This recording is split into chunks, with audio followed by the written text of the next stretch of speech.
जय हिंद। आज के वीडियो में हम JSSC previous year set number 12 देखेंगे और इसके पहले हम 11 सेट अपलोड कर चुके हैं।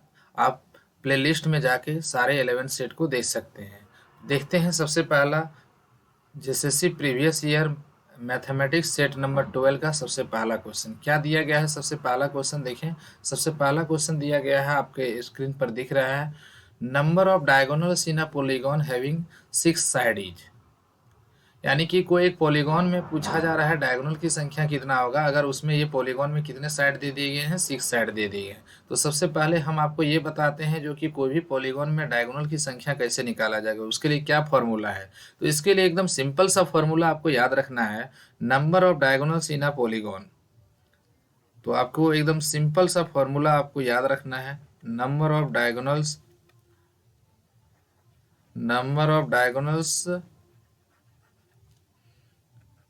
इन अ पॉलीगॉन। कोई भी पॉलीगॉन होगा उसमें डायगोनल की संख्या कितना होगी ये डिपेंड करेगा उसकी साइड की संख्या पर। तो इसके लिए फॉर्मूला क्या है, n into n minus three divided by two, जहाँ पे n क्या है, नंबर ऑफ साइड है, और यहाँ नंबर ऑफ साइड कितना दे दिया गया है, 6 के इक्वल। तो हम लोग यहाँ पे पुट कर देते हैं, तो n की जगह 6 यूज करते हैं, तो 6 minus three divided by to है। इसको कैलकुलेट करते हैं तो क्या आ जाता है आंसर, 9 के इक्वल आ जाता है। ओके, जो कि आपको ऑप्शन नंबर फर्स्ट ही दिख रहा है।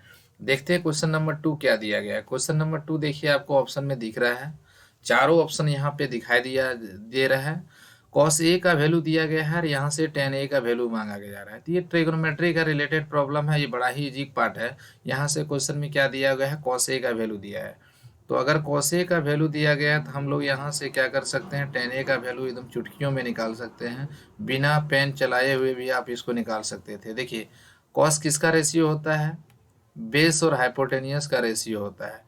तो हमको यहाँ से परपेंडिकुलर लेंथ निकालना होगा। तो इसका मतलब क्या होगा, therefore perpendicular length equal to, तो परपेंडिकुलर लेंथ के लिए पाइथागोरस थ्योरम यूज करते हैं, H square minus B square use कर लेंगे। ठीक है, तो एच स्क्वायर की जगह में हम लोग क्या यूज करेंगे, 13, तो ये 13 का स्क्वायर हो जाएगा, और बी के जगह में क्या यूज कर लेंगे, 5, तो 5 का स्क्वायर होगा, जो कि कैलकुलेट करने के बाद 12 आ जा रहा है। तो हमको यहाँ से 10 का वैल्यू पूछा जा रहा है, तो 10 किसका रेशियो होता है, therefore tan A equal to, तो टेन ए का फॉर्मूला क्या होगा, परपेंडिकुलर लेंथ बाय बेस। और परपेंडिकुलर लेंथ देखिए हम यहाँ से कैलकुलेट कर लिए हैं, तो वो कितना आया है, 12 आया है। और बेस कितना यहाँ से कैलकुलेट करके आ चुका है, बेस देखिए, बेस कितना है, 5 तो दिया हुआ था, तो हम लोग 5 यूज़ कर लेंगे। तो ऑप्शन नंबर कौन सा मैच कर रहा है, 12/5, 12/5 यानी कि 2.4, 2.4, या option number third is correct. Okay, देखते हैं क्वेश्चन नंबर 3। क्वेश्चन नंबर 3 में आपको इस तरह से स्क्रीन पर क्वेश्चन दिखाई दे रहा है। यहाँ पर कोई गिवन डेटा है और इसका मीडियन पूछा जा रहा है। तो हम आपको पहले भी इस सेट में बता चुके हैं, जो कि मीडियन निकालने के लिए सबसे पहले जो गिवन डेटा है उसको हम लोग असेंडिंग या डिसेंडिंग ऑर्डर में अरेंज करेंगे। तो हम इसको क्या करते हैं, असेंडिंग ऑर्डर में अरेंज कर लेते हैं। सबसे छोटा डेटा कौन है, 30 है, तो असेंडिंग ऑर्डर में अरेंज करते हैं। तो 30, 30 से ग्रेटर कौन दिख रहा है, 50 दिख रहा है, तो हम यहाँ पे 50 लिखेंगे। 50 से ग्रेटर कौन आ रहा है, 70 आ रहा है, तो 70 लिख लेंगे। फिर ठीक है, और 70 से ग्रेटर कौन हो रहा है, 80 आ रहा है। 80 से ग्रेटर कौन जा रहा है मेरा, यहाँ से 80 से 120 ग्रेटर है यहाँ से। ठीक है, और 120 से ग्रेटर कौन है, 140 है, और 140 से ग्रेटर कौन है, 170 है। तो हमको मीडियन निकालना है। मीडियन यानी कि पोजिशनल मीन होता है, यानी कि पोजीशन के अनुसार बीचों बीच में कौन है। तो यहाँ टोटल नंबर ऑफ टर्म 3, 6, 7 है, 7 है, इसका मतलब बीचों बीच वाला टर्म को चूज करना है। तो 3 टर्म इधर से छोड़ देंगे और 3 टर्म इधर से छोड़ देंगे, तो बीच वाला टर्म कौन आ जाएगा, 80 आ जाएगा, यानी कि 80 इज द मीडियन। ओके, तो जो कि ऑप्शन नंबर यहाँ से आपका फोर्थ मैच कर रहा है। ऐसे मीडियन निकालने का फॉर्मूला जब नंबर ऑफ टर्म्स क्या हो जाए, ऑड हो जाता है, यानी कि नंबर ऑफ टर्म्स अगर ऑड हो जाए, ऑब्जर्वेशन की संख्या ऑड हो जाए, तो वैसे केस में मीडियन निकालने की फॉर्मूला जो है, यहाँ आपको फॉर्मूला की रिक्वायरमेंट नहीं है। इतना छोटा सा क्वेश्चन दिया हुआ है, उसका बिना फॉर्मूला लिखे बनाया जा सकता है। वैल्यू ऑफ, हालांकि हम आपको फॉर्मूला फिर से यहाँ लिख देते हैं, वैल्यू ऑफ n+1/2th टर्म। अगर ये फॉर्मूला से भी बनाते हैं तो उसको कोई दिक्कत नहीं है, बट आपको शॉर्ट में यही तरीके से बनानी चाहिए। वैल्यू ऑफ n+1/2th टर्म, तो देखिए n की जगह कितना 9 यूज़ करेंगे, 8 यूज़ करेंगे, है ना, नहीं 7 दिया हुआ है, n की जगह में 7 यूज करना, नंबर ऑफ टर्म्स तो 7 दिया है, तो ऐसे केस में यहाँ पे 7 + 1 तो 8, 8 का हाफ क्या हो जाता है, फोर्थ होता है, तो काउंट करते हैं 1 2 3 फोर्थ, फोर्थ का नंबर में कौन आ जाता है, 80 ही आता है, तो यहाँ से क्या हो जाता है, ये पोजिशनल मीन है यानी कि 80 आ जाता है यानी। ओके, देखते हैं क्वेश्चन नंबर 4। क्वेश्चन नंबर 4 क्या दिया गया है, आपको स्क्रीन पर क्वेश्चन दिखाई दे रहा है, साथ में ऑप्शन भी है। सबसे पहले आप वीडियो को पॉज करें और उसको बना के देखें, आप एक प्रैक्टिस सेट के रूप में ये वीडियो सेट को इस्तेमाल कर सकते हो। तो सबसे पहला क्वेश्चन यहाँ दिया है 1 लाख क्या दिया गया है, 18 लाख रुपीस दिया हुआ है, ठीक है, प्रॉपर्टी का है उसका। अमॉन्ग हिज 2 डॉटर्स हो जाएगा, सुजाता, रागिनी एंड सन मनोज, 3 बच्चों में उसको अपने प्रॉपर्टी को डिवाइड कर देता है। Sujata is thrice that of Ragini, यानी कि रागिनी को जितना भी पैसा मिलता है उससे सुजाता को 3 गुना मिलता है, पहला बात। और रागिनी को क्या होता है, मनोज से 2 गुना पैसा मिलता है, ठीक है। तो ये क्वेश्चन फुली किस पर डिपेंड कर रहा है, मनोज को मिले हुए अमाउंट पर डिपेंड कर रहा है, ठीक है। तो हम यहाँ पे 3 अलग अलग भाई बहन है, यानी कि कौन है, सुजाता, तो सुजाता को सबसे किनारे रखते हैं। फिर यहाँ से कौन ले लेंगे, हम यहाँ से सुजाता के बाद कौन ले लेते हैं, रागिनी ले लेते हैं, और रागिनी के बाद कौन ले लेते हैं, हम यहाँ से मनोज को ले लेते हैं। अगर मनोज को क्या होता है, एक्स रुपीस मिलता है, तो रागिनी को इससे क्या होगा, डबल मिलेगा। लेकिन रागिनी को जो भी मिला उसका डबल किसको मिला है, थ्राइस मिला है सुजाता को, यानी कि थ्राइस करेंगे तो यहाँ से 6x आ जाएगा। तो रेशियो जो ये तीनों को मिला हुआ अमाउंट का रेशियो है 6:2:1 आ जा रहा है ये रेशियो, ठीक है। ये तीनों भाई बहन को जो पैसा बांटा गया है वो 6:2:1 के रेशियो में वो बांट रहा है। तो पूछा जा रहा है मनोज को कितना हिस्सा मिला हुआ है, तो मनोज को मिला हुआ पार्ट हम निकालने के लिए क्या करेंगे, टोटल रेशियो का सम कितना है, 6:8 और 1 9 हो रहा है, यानी कि जो ये टोटल जो इसका दिया गया है प्रॉपर्टी, कितने जीरो है, 5 जीरो है, ठीक है। तो ये 5 जीरो यूज़ कर लिए, और हमको टोटल एक पार्ट निकालना रहता था, 9 से डिवाइड करते हैं, बट हमको मनोज को मिला हुआ अमाउंट निकालना है, इसलिए इसको 1 से मल्टीप्लाई करें या ना करें बात एक ही है। तो यहाँ से क्या हो रहा है, ये 2 टाइम्स में डिवाइड हो जा रहा है, और ये कितने जीरो बच रहे हैं, 5 जीरो बच जा रहे हैं, ठीक है। यानी कि 2 लाख रुपीस मनोज को मिला हुआ था। Okay, option number 1 is correct. Question number 5 देखते हैं, when draw the graph of y equal to 5। अरे ये तो बड़ा इजी क्वेश्चन है। इसमें बोला जा रहा है कोई मेरे पास यहाँ कार्टेशियन प्लेन है, उसमें से क्या किया जा रहा है, y का वैल्यू 5 दिया हुआ है, तो उसका लाइन अगर ड्रॉ करेंगे तो x एक्सिस के पैरेलल जाएगा कि y एक्सिस के पैरेलल जाएगा। तो इसके लिए क्या है, इसके लिए हमको सिंपल सा क्या करना है, कार्टेशियन प्लेन ड्रॉ करके देख ही लेना है। तो यहाँ से x एक्सिस है और ये y एक्सिस है। यहाँ क्वेश्चन में दे दिया गया y इक्वल टू 5 है, तो y इक्वल टू 5 हम लोग यहाँ पे आएंगे पॉजिटिव डायरेक्शन में, ये y इक्वल टू 5 है, यानी कि उसका कोऑर्डिनेट क्या है, 0 5 हो गया। तो यहाँ से जो लाइन पास करेगा वो एक्स एक्सिस के पैरेलल है, ऑब्वियस है, एक्स एक्सिस के पैरेलल पास करेगा, और यही क्वेश्चन का नाम क्या दिया जाएगा, y इक्वल टू 5 होगा। ओके, तो ऑप्शन नंबर 3 इज करेक्ट। ऐसे भी x equal to constant, x equal to constant दिया रहता है, ये किसके पैरेलल जाता है, y एक्सिस के पैरेलल होता है, और जब y इक्वल टू कॉन्स्टेंट दिया रहेगा तो ये किसके पैरेलल जाएगा, x एक्सिस के पैरेलल जाएगा। ओके, तो इस तरह से रूल के अनुसार y इक्वल टू कॉन्स्टेंट यानी कि x एक्सिस के parallel, option number 3 is correct. देखते हैं क्वेश्चन नंबर 6। क्वेश्चन नंबर 6 में आपको चारों ऑप्शन दिया जा गया है।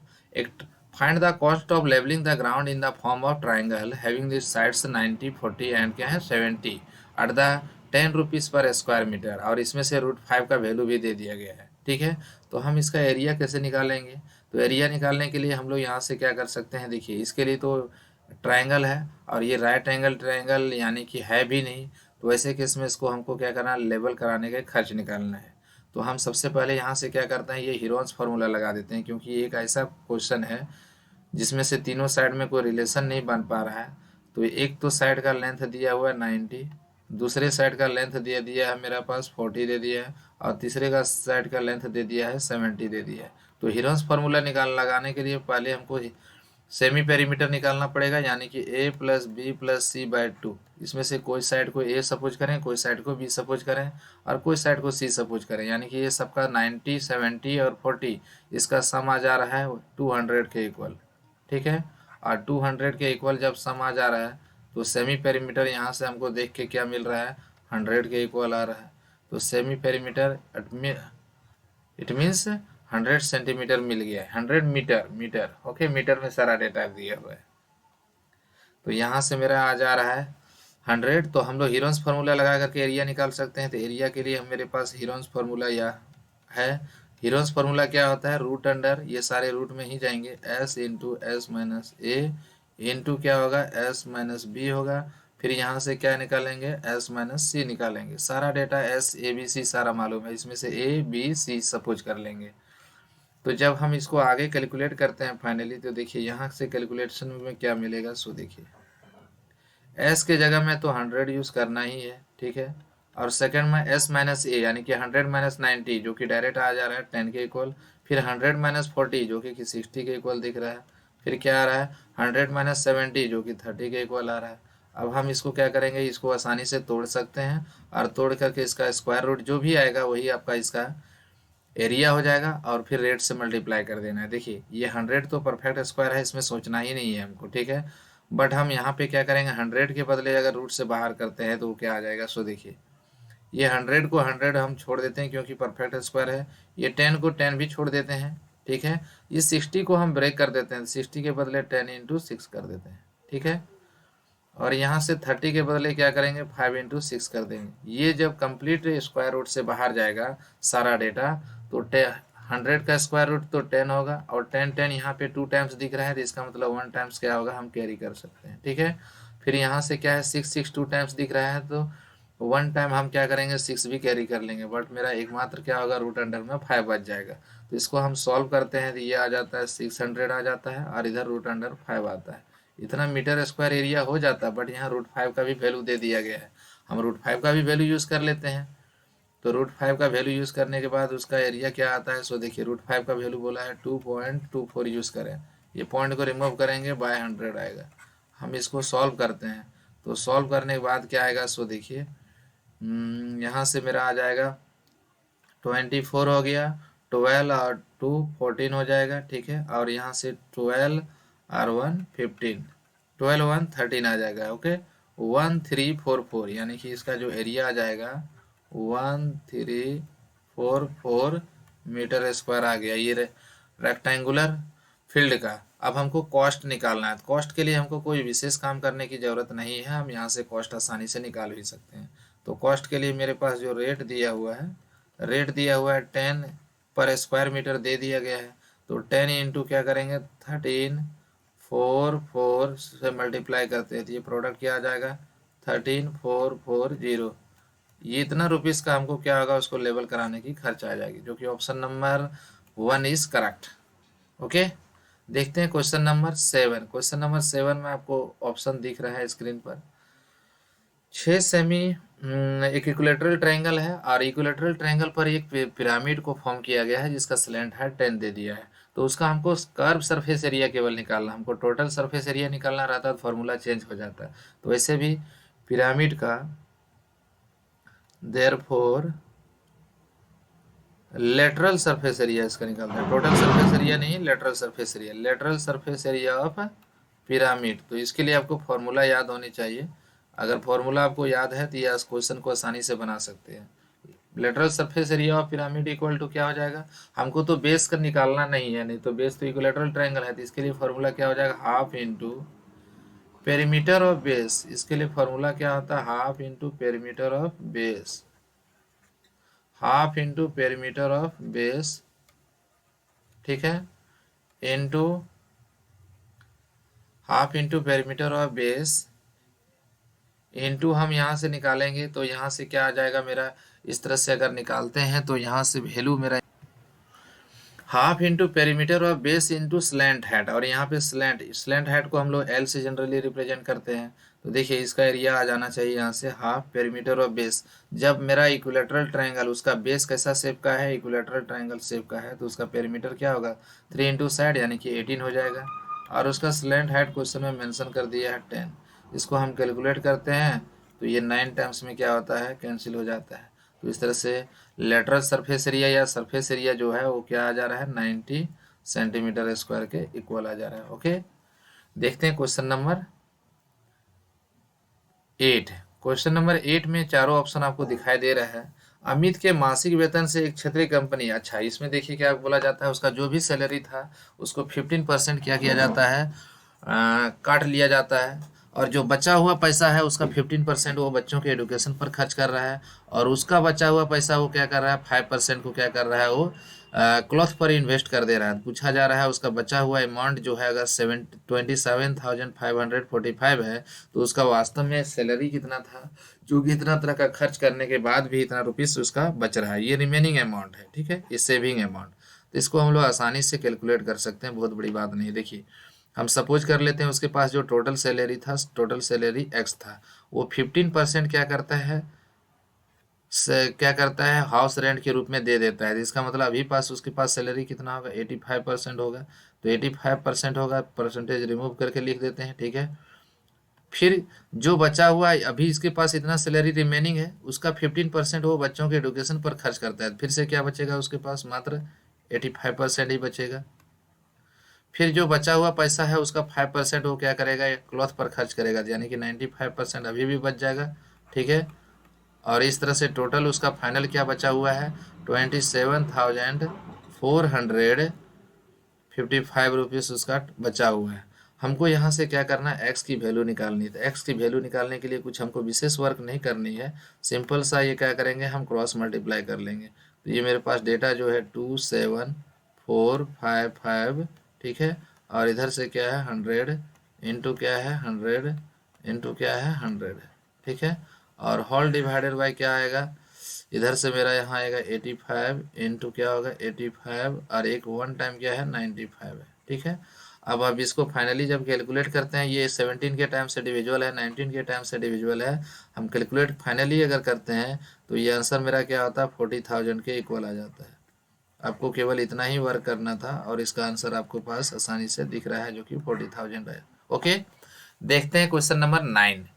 क्वेश्चन नंबर 9 को सबसे पहले आप वीडियो को पॉज करें, उसको बनाएं, उसके बाद मेरा सॉल्यूशन देखें। ये बड़ा ही इंटरेस्टिंग क्वेश्चन है, मिक्सचर का क्वेश्चन है।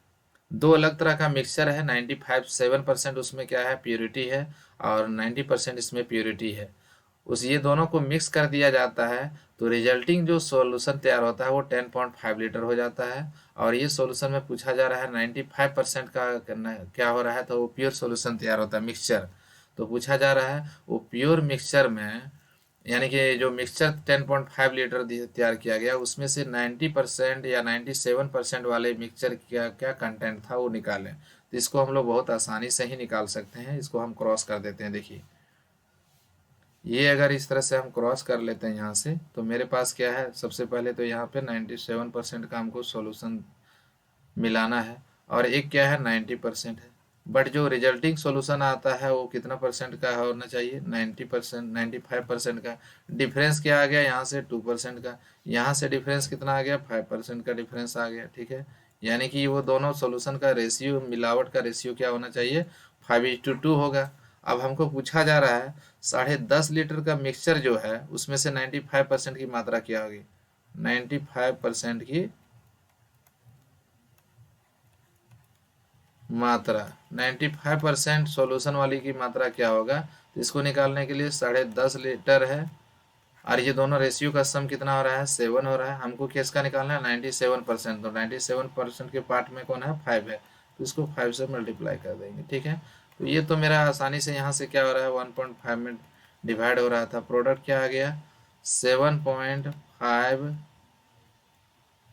आ गया, जो कि आपका यहाँ से क्या है 97% की मात्रा है, यानी कि 7.5 लीटर जो हो गया, सॉल्यूशन ए को मिक्स किया गया था। ओके, क्वेश्चन नंबर 10 देखते हैं। क्वेश्चन नंबर 10 में क्या दिया गया है, 500 किलोग्राम है, उसमें 18% के लाभ पर बेचती है और 8% के लाभ में शेष को बेचती है, और पूरा लेन देन में उसको 14% के प्रॉफिट होता है। सेम क्वेश्चन अभी जो बताएं सिमिलर क्वेश्चन है, उसको भी हम लोग इसी तरह से बना सकते हैं। देखिए ये दो अलग अलग तरह का क्या कर रहा है, यहाँ पे प्रॉफिट लिया जा रहा है। एक बार फर्स्ट पार्ट में 18% का प्रॉफिट लिया गया है, सेकेंड पार्ट में क्या है 8% का प्रॉफिट, और ओवरऑल प्रॉफिट जो है उसको क्या चाहिए ट्रांजेक्शन में 14% का। तो यहाँ डिफरेंस 4 आ रहा है, यहाँ का डिफरेंस क्या आ रहा है, 6 आ रहा है। 6 और 4 का रेशियो क्या हो जाएगा, यहाँ पे 3:2 आ जाएगा, ठीक है। ये 3:2, 6:4 का क्या है रेशियो है, यानी कि ये दोनों अलग अलग तरह का क्या है, दो अलग अलग पार्ट का जो रेशियो है वो 3:2 होगा। तो हमको पूछा जा रहा है यहाँ पे 8% पर बेची जाने वाली गेहूं की मात्रा क्या है। तो 8% पर बेची गई गेहूं, 8% पर बेची गई गेहूं, तो 8% के पर बेची गई गेहूं की मात्रा क्या होगा। टोटल तो यहाँ से 500 kg है, ठीक है। और टोटल जो रेशियो का सम है 3+2 5 हो जा रहा है। हमको किसका निकालना, 8% वाला, तो रेशियो कितना है उसका 2 है। इसको कैलकुलेट करते हैं तो 100 टाइम्स में डिवाइड होता है, तो ये दोनों का प्रोडक्ट क्या आ रहा है, 200 आ जा रहा है। यानी कि 8% के प्रॉफिट वाले भाग को में मात्र 200 kg है। क्वेश्चन नंबर 11 देखते हैं क्या दिया गया है। 50 divided into two parts A and B such that 1/a plus 1/b equal to 1/12, यानी कि 50 को दो अलग अलग पार्ट्स में डिवाइड किया जाता है। 50 को दो अलग पार्ट्स में बांटते हैं तो हम इसको इस तरह से क्या कर सकते हैं, 50 को दो अलग अलग पार्ट्स में डिवाइड कर सकते हैं। ये मेरे पास 50 अगर है तो दो पार्ट्स में डिवाइड करेंगे तो फर्स्ट पार्ट को x बोल सकते हैं, दूसरे पार्ट को क्या बोल देंगे, 50 माइनस एक्स बोल देंगे। अब यहाँ पे रेशियो दिया गया था, हम इसको कैलकुलेट करने के लिए क्या करेंगे, लॉजिक लगाएंगे। यहाँ पे क्या है, सो नॉर्मल तरीका 1/x प्लस 1/50 माइनस एक्स, और ये दोनों का सम दो दे दिया है 1/12 दे दिया है क्वेश्चन में। ए और बी का वैल्यू डाल दिए हम, ये मान लेते हैं ए के जगह में, और ये क्या किसके जगह में है, बी के जगह। ओके, अब इसको हम एलसीएम लेके थोड़ा सा कैलकुलेट करेंगे तो फाइनली मेरा आंसर यहाँ से आ जाएगा x इंटू 50 माइनस एक्स, और यहाँ से क्या हो जाएगा, ये मेरा 50 माइनस एक्स हो जाएगा, और ये क्या हो जाएगा, प्लस एक्स होगा, और राइट पार्ट में क्या हो जाएगा जी, 1/12 हो जाएगा। ठीक है, आप इसको ऐसे करें, यहाँ से सॉल्व करें इसको ऐसा करके, ये minus x plus x cut जा रहा है, क्रॉस मल्टीप्लाई करते हैं तो ये 12 इंटू 50 यानी कि 600 के इक्वल आ रहा है, और राइट पार्ट में क्या हो रहा है, 50 इंटू एक्स यानी कि 50x हो रहा है, फिर x इंटू एक्स क्या हो जा रहा है, एक्स स्क्वायर हो रहा है। आप एक्स को इधर सॉल्व करके लाएं तो एक्स स्क्वायर हो जाएगा, माइनस क्या हो जाएगा जी, 50x हो जाएगा, प्लस क्या होगा, ये 600 हो जाएगा, जो कि किसके इक्वल है, 0 के इक्वल। अब हम इसको फैक्टराइज करेंगे आसानी से, तो बड़ा ही आसानी से इसको फैक्टराइज भी किया जा सकता है। एक्स स्क्वायर, ये 50 को दो अलग अलग पार्ट में तोड़ देते हैं, तो आसानी से इसको 30x माइनस 20x में तोड़ देंगे, ताकि दोनों का प्रोडक्ट 600 आ भी जा रहा है। तो यहाँ से ये दोनों का जो फैक्टर होगा, x कॉमन करते हैं तो x माइनस 30 द फैक्टर, फिर यहाँ से -20 कॉमन कर लेते हैं तो x माइनस 30 भी आ जाता है। ठीक है, ये किसके इक्वल आ गया जी, 0 के इक्वल। तो x minus 30 is the first factor and x minus 20 is the second factor. दोनों फैक्टर को बारी बारी से 0 से इक्वेट करते हैं तो x का वैल्यू क्या आ रहा है, 30 आ रहा है, और एक x का वैल्यू क्या है, 20। ये वाला पॉसिबल नहीं है क्योंकि हमको यहाँ पे बोल दिया है जो b है a से स्मॉलर है, यानी कि a का वैल्यू कौन हो जाएगा, पॉसिबल 30 हो जाएगा। यानी कि ऑप्शन नंबर कौन सा हो जा रहा है, 30। आइए दोनों का रेशियो मांगा जा रहा है, जब हम इसको फर्स्ट पार्ट को a को अगर मान लिया जाए, हम a को अगर 30 सपोज कर लेते हैं, 20 वाला तो पॉसिबल नहीं है क्योंकि a इज ग्रेटर दिखाना है, तो ये नहीं पॉसिबल है। तो b कितना हो जाएगा, तो b की मात्रा 20 होगा, और ये दोनों का रेशियो मांग रहा है, a टू b की रेशियो बताइए, तो रेशियो कितना हो जाएगा, 3:2 हो जाएगा।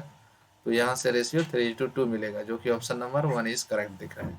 ओके, देखते हैं क्वेश्चन नंबर 12। क्वेश्चन नंबर 12 में क्या दिया है, 57,000 रुपीज़ को दो हिस्सों में उधार दिया जाता है। पहला पर 8% वार्षिक रूप से उधार लिया गया रेट इंटरेस्ट लिया गया, और दूसरे पर 0.5% के रेट से इंटरेस्ट लिया गया। लेकिन दोनों केस में क्या है, जो सिंपल इंटरेस्ट आया है आपस में इक्वल है। तो ये सबसे पहला पार्ट जो 57 को दो अलग अलग पार्ट में बांट देंगे। फर्स्ट पार्ट को हम लोग x सपोज करेंगे, और सेकेंड पार्ट को क्या करेंगे, 57,000 माइनस एक्स कर लेंगे। अब रूल के अनुसार यहाँ के दोनों का इंटरेस्ट क्या है, इक्वल है। तो देखिए सबसे पहला केस, सिंपल इंटरेस्ट के लिए आपके पास फॉर्मूला याद होनी चाहिए, क्या होता है, P into R into T by 100, P into R into T upon क्या होगा, 100 होगा। ठीक है, ये सिंपल इंटरेस्ट है।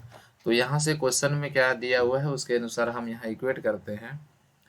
तो देखिए पहला केस में हम प्रिंसिपल को x माने हुए हैं, रेट ऑफ इंटरेस्ट क्या दे दिया, यहाँ से पहला केस में 8 दिया हुआ है, और जो टाइम दिया हुआ है वो 5 ईयर दिया हुआ है। ठीक है, तो यहाँ से ले लिए हम यहाँ पे 5, तो 5 तो ये ले लिए, डिवाइडेड बाय क्या होगा, 100 हो जाएगा। ठीक है, दूसरा पार्ट वाला के लिए क्या है, ये 57, दूसरा पार्ट का जो इंटरेस्ट होगा पहले पार्ट के इंटरेस्ट के इक्वल होगा, इसलिए यहाँ इक्वल का साइन डालना है।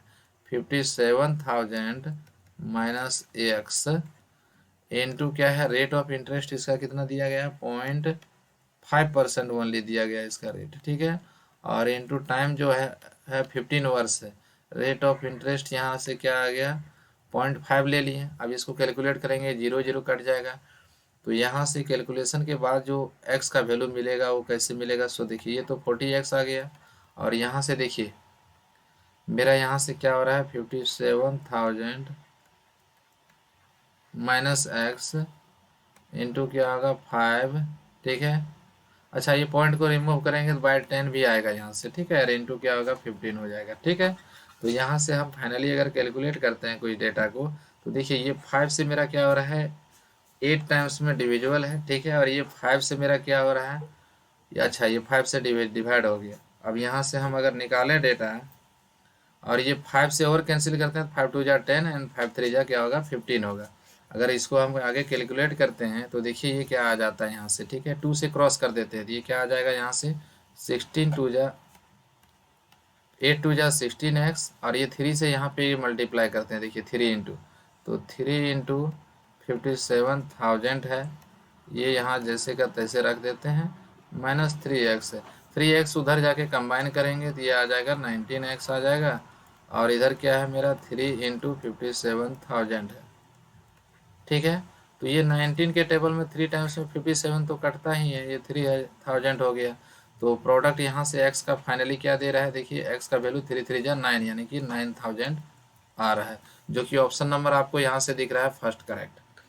क्वेश्चन नंबर 13 देखते हैं। क्वेश्चन नंबर 13 क्या दिया हुआ है, Shri Mohan takes a loan of 52,05,000 है ना, यानी 5,25,000 वो उधार लेता है, ठीक है। सिंपल इंटरेस्ट क्या है उसका दे दिया है 4% पर एनम है। फर्स्ट केस में वो क्या करता है, 1 ईयर के बाद क्या करता है 2,50,000 वो लौटा देता है, ठीक है। और तो सेकेंड ईयर में उसको कितना पैसा लौटाना पड़ेगा ताकि उसका ओवरऑल लोन क्या होगा, माफ हो जाएगा। ओके, तो बड़ा ही ये लॉजिकल क्वेश्चन है। तो इसको हम लोग क्या करते हैं, देखिए सबसे पहला क्या है, ये 4% पर एनम की रेट से 1 ईयर का क्या हो रहा है, सिंपल इंटरेस्ट कितना है वो निकाल लेते हैं। तो 1 ईयर के लिए क्या करते हैं, इंटरेस्ट निकालते हैं, फर्स्ट ईयर सिंपल इंटरेस्ट। तो सिंपल इंटरेस्ट के लिए P into R into T by 100 होगा। तो P के जगह में यहाँ से क्या दिया है 5,25,000 दे दिया गया, ठीक है। और रेट ऑफ इंटरेस्ट 4 है, टाइम लेने का कोई ज़रूरत नहीं क्योंकि 1 ही है, ठीक है। और यहाँ से क्या है 100 है, ये तो मेरा आ गया। तो यहाँ से अगर मल्टीप्लाई करते हैं तो ये आंसर आ जाता है 21,000 रुपीज़, ठीक है। 21,000 रुपीज़ जो होता है ये 1 ईयर का क्या हो रहा है, इंटरेस्ट हो रहा है। तो और दे वो जमा कितना कर रहा है 2,50,000, इसका मतलब कुछ पैसा वो एक्स्ट्रा जमा कर रहा है। तो एक्स्ट्रा जो पेड है, एक्स्ट्रा पेड क्या किया वो जमा कितना कर दिया, तो 2,50,000 में जमा कर रहा है, तो उसमें से मात्र उसको क्या करना है 21,000 इंटरेस्ट के रूप में देना था। तो ये आ जा रहा है यहाँ से क्या है 2,29,000 आ जा रहा है, ठीक है। 2,29,000 क्या है उसको क्या होता है जमा हो जाता है। तो ये तो क्या होगा कट जाएगा, तो लिखेंगे रेस्ट प्रिंसिपल, क्या बचेगा, सो देखिए आपको यहाँ से रेस्ट प्रिंसिपल निकालने के लिए 2,25,000 में से क्या करना है 5,25,000 में 2,29,000 सब्ट्रैक्ट कर देना है, क्योंकि इतना वो पे कर दिया एक्स्ट्रा, तो इसका इंटरेस्ट नहीं लेगा वो सेकेंड ईयर, क्योंकि सिंपल इंटरेस्ट की बात है। तो यहाँ से ये आ जाता है, क्या आ जाता है कैलकुलेट करके 000 तो आएगा ही, ठीक है। यहाँ से 9 में से 15 में 9 जाएंगे 6 जाएगा, यानी कि 2,96,000 रुपीज़ क्या है अभी भी उसका 2,96,000 अभी उसको क्या करना है पे करना है। लेकिन ये 1 ईयर के बाद वो पे करेगा, तो इसके लिए वो इंटरेस्ट पे करेगा। तो कितना इंटरेस्ट पे करेगा उसको मिला करके ओवरऑल पेड अमाउंट निकालते हैं। थर्ड ईयर सेकेंड ईयर के लिए paid amount, paid total amount.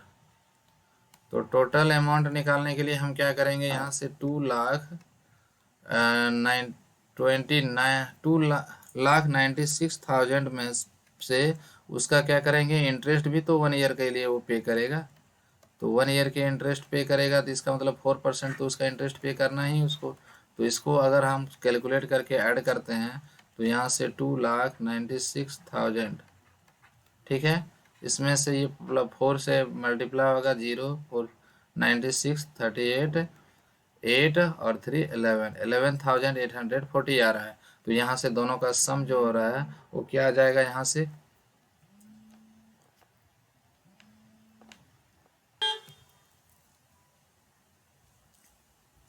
तो यहाँ से हम इसको ऐड करते हैं तो ये आ जा रहा है मेरा, क्या चीज़ आ रहा है, 3,7,0,8,4,0, जो कि आपको ऑप्शन नंबर यहाँ से दिख रहा होगा, ऑप्शन नंबर 4। ओके, देखते हैं क्वेश्चन नंबर 14। क्वेश्चन नंबर 14 में क्या दिया हुआ है, x is greater than 0 and y is less than 0। तो ये तो क्वाड्रेंट सिस्टम का है, तो ये कौन सा क्वाड्रेंट में वो पॉइंट आएगा, x इज ग्रेटर देन 0। तो ग्रेटर देन 0 यहाँ पर x इज ग्रेटर देन 0 होता है, एक x दिन ग्रेटर देन 0, देखिए x इज ग्रेटर देन 0 यहाँ पे हो सकता है और एक x इज ग्रेटर देन यहाँ पे हो सकता है। बट कंडीशन में क्या बोला जा रहा है, y इज लेस देन 0। तो y इज लेस देन 0 कहाँ कहाँ होता है, एक y इज लेस देन 0 यहाँ पे होता है, y इज लेस देन 0, और एक होता है y is less than 0। But हमारा दोनों कंडीशन कहाँ मैच कर रहा है, ये प्लस माइनस, यानी कि क्वाड्रेंट सिस्टम में अगर देखेंगे तो ये फोर्थ क्वाड्रेंट में जा रहा है। तो ऑप्शन नंबर कौन हो जाएगा, fourth quadrant, second. Okay, question number हम यहाँ तक देखते हैं, question number 15। The area of a triangular field, यानी कि एक डायगोनल उसका मेजर दिया हुआ है, लेकिन दोनों डायगोनल एक दूसरे को राइट एंगल पर इंटरसेक्ट कर रहा है, तो ये तभी पॉसिबल है जब वो रोम्बस होगा। तो उसका एरिया मांगा जा रहा है, तो what is the area of, तो इसका एरिया ऐसे केस में हम वो उसका क्वाड्रिलेटरल का एरिया निकालना चाहते हैं, तो क्या होगा area, half into D1 into D2, यानी कि दोनों डायगोनल को हम लोग मल्टीप्लाई कर देंगे तो एरिया इसका मिल जाएगा, हाफ इंटू डायगोनल, तो डायगोनल क्या है 320 एंड क्या है 480, तो इसका जो प्रोडक्ट आ जाएगा कैंसिल करके, तो ये तो 160 टाइम्स में पूरा पूरा डिविजिबल है, ठीक है। और इसका प्रोडक्ट जो आ जा रहा है वो क्या जा रहा है, यहाँ से देखिए, तो प्रोडक्ट आ जाएगा 800 तो रहेगा ही, और यहाँ से 8 आ जाएगा, ठीक है। तो इस तरह से यहाँ पे, और ये 76 आ जाएगा, यानी कि ऑप्शन नंबर कौन सा मैच कर जा रहा है, 76800, 76800, option number 2 is correct. Okay, question number 16 देखते हैं। 16 में क्या है, ये डिस्टेंस फार्मूला का है, तो इसमें दिया हुआ है दो अलग अलग पॉइंट है, उसके बीच का डिस्टेंस दिया हुआ है। इसमें से हम एक पार्ट को x1 y1 मानते हैं, ठीक है, एक पॉइंट का कोऑर्डिनेट को, और दूसरे पॉइंट के कोऑर्डिनेट को क्या करते हैं, x2 y2 मान लेते हैं। हमको इसका डिस्टेंस चाहिए, तो डिस्टेंस फार्मूला आराम से लगा सकते हैं। तो डिस्टेंस इक्वल टू, आराम से हमें लगाएंगे, डिस्टेंस फार्मूला क्या होता है, देखिए डिस्टेंस फार्मूला क्या है, x2 माइनस x1 का होल स्क्वायर प्लस क्या होता है, y2 माइनस y1 का होल स्क्वायर हो जाएगा। ओके, अगर इसको हम पुट कर देते हैं तो मेरा यहाँ से क्या होगा, आंसर आ जाएगा इस तरह से। तो यहाँ से क्या होगा, देखिए x2 के जगह मेरा क्या दिख रहा है, यहाँ से 8 दिख रहा है, ठीक है, और x1 के जगह में क्या दिख रहा है, 0 दिख रहा है, ठीक है। अब प्लस यहाँ से क्या है, y2 के जगह में क्या दिख रहा है, यहाँ 0 दिख रहा है, और y1 के जगह में क्या दिख रहा है, 6 दिख रहा है। इसको कैलकुलेट करेंगे तो 8 जा 64 आएगा, ठीक है, और साथ में यहाँ क्या होगा, 6 जा 36 आएगा, दोनों का सम क्या होगा, 10 के इक्वल आ जाएगा। स्क्वायर रूट निकालेंगे तो 10 के इक्वल आ जाएगा। ओके, क्वेश्चन नंबर 16 कंप्लीट हुआ। क्वेश्चन नंबर देखते हैं 17। 17 में क्या दिया है, एक कार्डबोर्ड है, तो 12 प्लेटलेट्स है, उसमें से एक बाहर टूट के गिर जाता है, तो टूटे हुए प्लेटलेट्स का अनुपात क्या होगा, तो देखिए ये 12 है, तो इसका अनुपात एक टुकड़ा टूट के गिर रहा है, तो ये ऑप्शन से ही बनाना पड़ेगा, इसके लिए कोई स्पेशल फॉर्मूला नहीं है। 3:4 तो हो नहीं, क्योंकि एक ही टुकड़ा टूट के गिर रहा है, तो ये भी पॉसिबल हो सकता है, ठीक है ना, ये भी पॉसिबिलिटी बन रहा है, क्योंकि हमको सम चाहिए क्या चीज, 12 आना चाहिए। कौन पॉसिबल नहीं हो सकता है, यहाँ पे ऑप्शन में कौन हो जाएगा, 3:4 नहीं होगा, ये ऑप्शन से ही चेक करना होगा। क्वेश्चन नंबर 18 देखते हैं।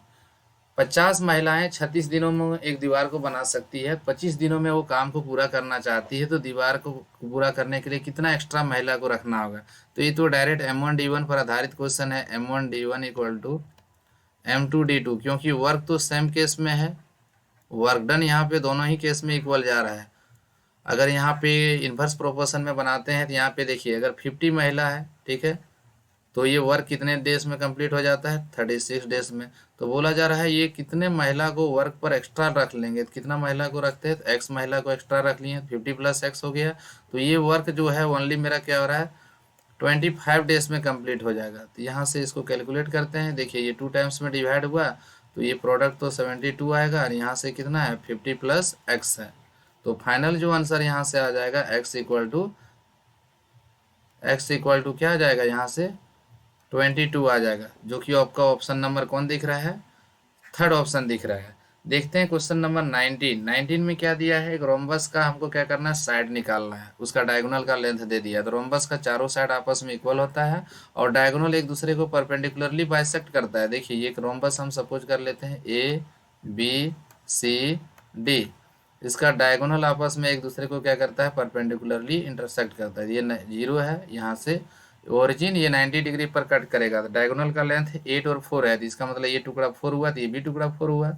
दूसरा डायगोनल क्या है, 6 है, तो ये टुकड़ा 3 हुआ, तो ये टुकड़ा भी क्या होगा, 3 हो जाएगा। ठीक है, अब हम इसको निकालेंगे। देखिए ये हमको AB इसका साइड की लंबाई निकालना है, तो AOB एक राइट एंगल ट्रायंगल है, तो यहाँ से लिख लेंगे इन ट्रायंगल AOB। तो AOB में मेरा यहाँ पे 90 डिग्री के सामने हो हाइपोटेनियस, वही तो हमको निकालना है। तो साइड की लंबाई क्या हो जाएगी, √4 का स्क्वायर प्लस क्या करेंगे यहाँ से हम लोग 3 का स्क्वायर। इसको कैलकुलेट करते हैं, 4 4 जा 16 और 3 3 जा 9, जो कि 25, और इसका स्क्वायर रूट क्या आ जाता है, 5 आ जाता है। तो हमको यहाँ से क्या चाहिए, साइड का स्क्वायर चाहिए, तो इसका मतलब जो 25 का स्क्वायर होगा वो कितना आ जाएगा, 25 आएगा। ऑप्शन नंबर थर्ड मैच कर रहा है। देखते हैं लास्ट क्वेश्चन पोर्शन का, तो क्या दिया गया है, मनोहर भैया 1,40,000 जो है इंटरेस्ट पर क्या करता है, कोऑपरेटिव कॉलोनी में क्या करता है, वो इन्वेस्ट करता है, और साथ में वहां से 3 ईयर के बाद फिर से वो क्या करता है, 60,000 रुपीज़ क्या करता है, वो उधार ले लेता है। ठीक है, यानी कि पहले केस में वो क्या किया, 1,40,000 को उधार लिया है, सेकेंड केस में फिर से 60,000 उधार लिया है। तो पूछा जा रहा है अगर वो 8 ईयर के बाद 92,300 रुपीज़ टोटल वो इंटरेस्ट दे करके अपना कर्ज को माफ़ी कर लेता है, तो इसका मतलब क्या है, उसका इंटरेस्ट रेट क्या था वो कैलकुलेट करना है। तो देखिए मेरे पास दो अलग अलग स्थितियां दिया हुआ है, ये तो पूरा 8 ईयर के लिए रहता है, लेकिन ये 5 ही ईयर के बाद के लिए केवल रहता है, क्योंकि 3 साल के बाद ये लिया गया है ये उधार। तो हम लोग दो अलग अलग स्थितियों में इसको ऐड करते हैं, देखिए क्या ऐड करने के बाद आएगा। सबसे पहला बात है ये SI निकालेंगे, तो यहाँ 1,40,000 दिया, 1,40,000, ओके। तो 1,40,000 है, ये कितने ईयर तक रहता है, 8 ईयर तक रहता है। ठीक है, रेट ऑफ इंटरेस्ट हमको नहीं मालूम है, तो R मान लेते हैं, डिवाइडेड बाय क्या करते हैं, 100 कर देते हैं। सेकेंड केस में मात्र कितना उधार लेता है वो, 60,000 का उधार लिया जाता है उसके द्वारा। इसके लिए भी रेट ऑफ इंटरेस्ट मालूम नहीं है, बट ये क्या करता है, मात्र 5 ही साल रहता है, क्योंकि इससे ये 3 साल पीछे लिया है। देखिए यहाँ पर लिया है, लिखा हुआ है 3 साल पीछे उधार लिया, बाद में अंत में लिया है। और रेट ऑफ इंटरेस्ट क्या है, रेट ऑफ इंटरेस्ट दोनों ही केस में सेम जाएगा, इसलिए उसको R ले लिए। और जो ओवरऑल पेड अमाउंट है उसके द्वारा इंटरेस्ट के रूप में, वो क्या है, 92,300 दिया हुआ है। अब हम यहाँ से क्या करते हैं, ये डबल जीरो कैंसिल हो रहा है, डबल जीरो यहाँ से डबल जीरो कैंसिल हो रहा है। तो यहाँ से अगर हम ऐड करते हैं तो ये आ जाता है 14 8 जा 112 आ जाता है। ठीक है, बट यहाँ पे एक जीरो है ना, अच्छा, तो ये एक जीरो नहीं डबल जीरो है, डबल जीरो है। ठीक है, इतना x आ गया, x नहीं R लिए हुए हैं, ओके चलिए ठीक है, R लिए हुए प्लस यहाँ से मल्टीप्लाई करेंगे तो ये क्या होगा 30। ठीक है, और 2 जीरो पुट कर देंगे, तो यहाँ से मेरा क्या आ जाए, और R है, तो यहाँ से आ जाएगा 92,300 आ रहा है। अब यहाँ से इसको कैलकुलेट करते हैं तो ये 14,200 मिल रहा है। ठीक है, और ये R, तो यहाँ से आ जाएगा मेरा 92,300। ठीक है, ये जीरो जीरो कैंसिल होगा।